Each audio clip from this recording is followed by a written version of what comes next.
So, what is true health? True health is not just getting six pack abs. And I know a lot of people think, looking at people on Instagram or Facebook or other platforms, that true health looks like having a six pack because those people look like the typical picture of health. But the reality of it is that a lot of those fitness people, especially the girls that have six pack abs, are not always healthy. Six pack abs on women long term is actually not a healthy thing. And here's why: women actually need more body fat in order for us to keep our hormones intact and in balance. And when we are at such a low body fat percentage long time, it affects our hormones, especially our thyroid and our periods. So it's really important to realize that having a toned stomach is awesome. Yes, go for that, work towards that, but that doesn't mean ideal health. A lot of those fitness models that you also see suffer from a lot of eating disorders, binge eating, food deprivation. They suffer from a lot of mental issues because when, especially if they have competed in competitions, um, they have this expectation for themselves that they always have to look like they did on stage. And the reason why I know this is because I've been in the fitness industry for 24 years, and I was directly into the bodybuilding industry at one point. Thankfully, I never fell into that category of feeling like I needed to look like that long term, or feeling like I even wanted to be in that. To me, and this is just me, you guys, okay? My own perspective of it, it was extremely a vain, very vain, and all about body image. And I was seeing the steps that people were taking, and crazy steps to get to that point on stage. And even the coaches, some of the coaches, what they had people eating and doing to get on stage was, it was really drastic, and it was not healthy at all. There was nothing healthy about it. And in fact, there was a lot of times I was at shows and I saw the ambulance come because people were passing out from massive dehydration, other issues that were going on within their bodies, because of the severe deprivation or severe dehydration or whatever else that they were doing in order to get to that results. And that's not healthy. And a lot of the mainstream people, like regular people, outgoing people, don't know that that's what people do. And it is. There are some people that, yes, they do it outside of the box that are healthy, but it's a very small number of people. It's a very small number of people that walk away without having some sort of disorder mentally after, where they feel that that is what they have to stay looking like. And the reason why too is so many people praise them. Oh my God, you look so amazing, you look so beautiful, or whatever. And so these women think that they have to maintain this extremely low body fat long term, and it's so harmful for them. So I want you to give a heads up on that, because I don't want you to think that there's something wrong with you, that you have to maintain a certain body image for you to be your healthiest self, especially with six pack. And what true health really means to me, everybody can have their own, theory on it, but what true health means to me is a healthy mind, body, and spirit. So where I feel mentally good about myself, I have self-love. And you guys, that's not something that we just are born with. Well, I shouldn't say that. We're born with self-love as a baby. As we get older and we're programmed into the world, we lose that. All babies have so much beautiful self-love. They're so beautiful and like angels. I feel like babies are angels.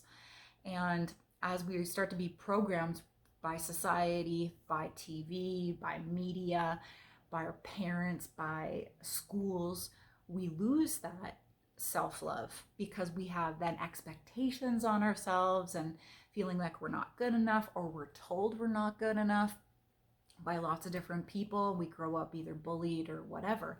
And so self-love, starting at, when you become conscious of this at like 15, 16, it's really important to start working on yourself. And it's a journey. It's a journey, but you can get there 110%. And I wish I knew the things I know now when I was a teenager. And I want to be able to help as many teenagers work on real self-love, not fake self-love, which is, How many likes are you getting on social media? Da da da. They think that's love. Oh, I think, oh, I feel good about myself because I got this many likes. And I know adults that think the exact same way still. And it's not. Real self love is a true confidence that comes within yourself. You have boundaries. You set boundaries within yourself. You have respect for yourself. You don't need to go seeking approval. You don't need to go seeking attention from people. You have it innate within yourself because you have that strength within you. And your feelings when you're out in the world is you want to lift other people up. You want to make other people's day better. And in turn, you feel great when you do that because the whole world is starting to shift when, your whole world is starting to shift because you're putting a smile on other people's lives and you're doing good. And that builds also more self-empowerment for you, and it builds a real true self-confidence. And there's a really big difference between um, self-confident, like real self-confidence, and arrogance. There's a huge difference, and I think online with social media and stuff, we see so many people that have a fake self-confidence, like coming across like they're walking like strong and they're strong females or whatever, this extreme feminist movement that is going on. And the difference between arrogance and real self-confidence is that when you are really self-confident, you don't put other people down. Arrogant people walk around like they're better than everyone else.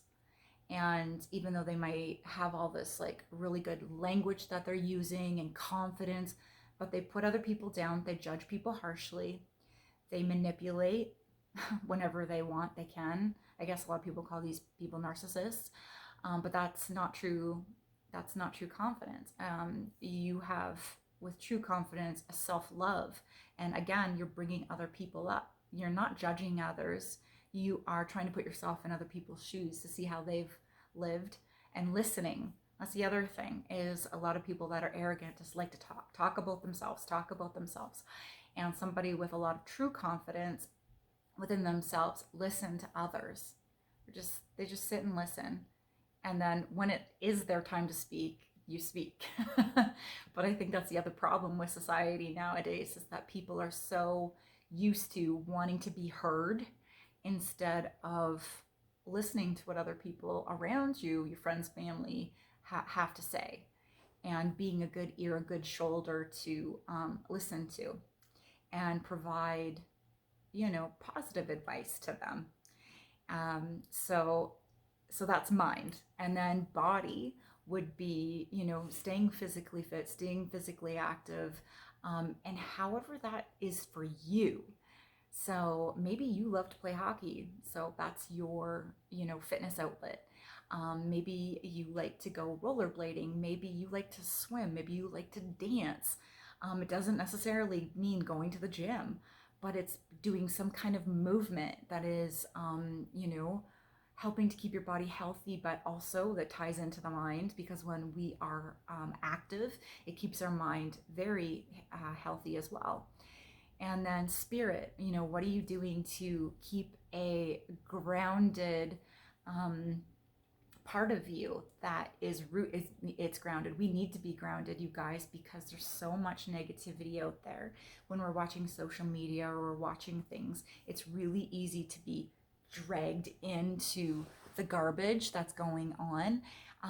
Everything is energy, you guys. And when we are watching TikTok, and we're getting heavily into TikTok and not even realize how long we've been scrolling, or Instagram, there's so much stuff that is mindless, and it's bringing your energy down.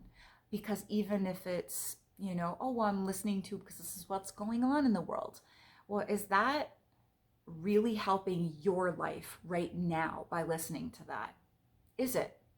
You got to ask yourself, because I'm not sure what you're listening to or watching, but I know for a lot of people it's not. It's mindless, it's time consuming, and that time that you're watching it, you don't get back. And then you have to ask yourself, what do I do on a daily basis to enhance my life? What is it? When you wake up in the morning, the first things that you're doing, is this enhancing my life? Is this making my life better? And if it's not, then create a new morning routine for yourself. Get up 15 minutes earlier, 20 minutes, half an hour, and start creating something. Because our time on this earth is so freaking short. Why are we wasting our time doing things that aren't making our lives better, making us better, improving our beingness, you know? And the more we set that time aside and do it, and then stop using our time to mindlessly scroll or involve ourselves in negative gossip or mindless things, then we're going to see how our life is quickly going to change. You know, how much do you get out into nature? Because being out into nature is like being with God or universal source or whatever you want to call it. Everybody has a different name, okay? I'm going to call it God. And it's getting close to God. And like everything in the forest is alive. When I'm out in nature and I'm sitting by a river, the other day I was out meditating. And this is February, and we're so blessed because it was like +7. I was able to get out beside the river and sit up against a tree and just feel the energy of the tree, and then having nature right in front of me and being able to ground.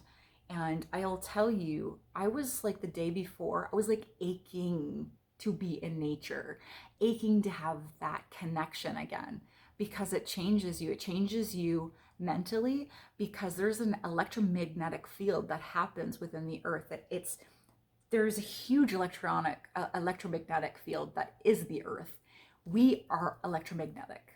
So when we connect to the earth, it shifts us. It elevates us in so many ways. So what are you doing to enhance your soul? So mind, body, soul. Well, and of course, part of the body is also food, you know? Be aware of what you're feeding your body, because that's also going to feed your mind. And that's really important. A lot of people don't think of it that way. So, anyways, that is my version of living a healthy life. Mind, body, soul. Mind, body, soul. Okay, I'll talk to you guys in the next video.